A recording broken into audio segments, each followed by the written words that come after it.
ఈ కనిపించే ప్రదేశాన్ని నార్త్ సెంటినెల్స్ అంటారు. ఇక్కడ నివసించే వారు సెంటినెల్స్ అంటారు.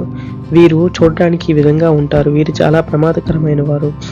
వీరితో స్నేహం చేయడానికి 1970లో ఇండియన్ గవర్నమెంట్ అధికారులను పంపించింది. వీరితో పాటు కొబ్బరికాయలు మరియు 2 పందులు తీసుకొని వెళ్ళారు. ఇక్కడ వీళ్ళకి ఇచ్చారు. ఈ వీడియోలో చూపించిన విధంగా కొబ్బరికాయలను వీరు తీసుకుంటున్నారు. అలాగే వీళ్ళకి 2 పందులు కూడా బహుమతిగా ఇచ్చారు.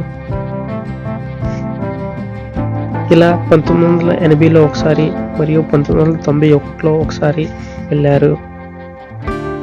ఆ తర్వాత 1996లో వీరిని కలవడం ఇండియన్ గవర్నమెంట్ ఆపివేసింది.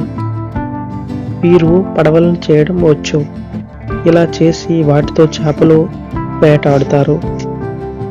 2004లో సునామీ వచ్చింది. వీరికి ఏమైనా ప్రమాదం జరిగిందని ఇండియన్ నేవీ హెలికాప్టర్తో చూడడానికి వెళ్ళింది.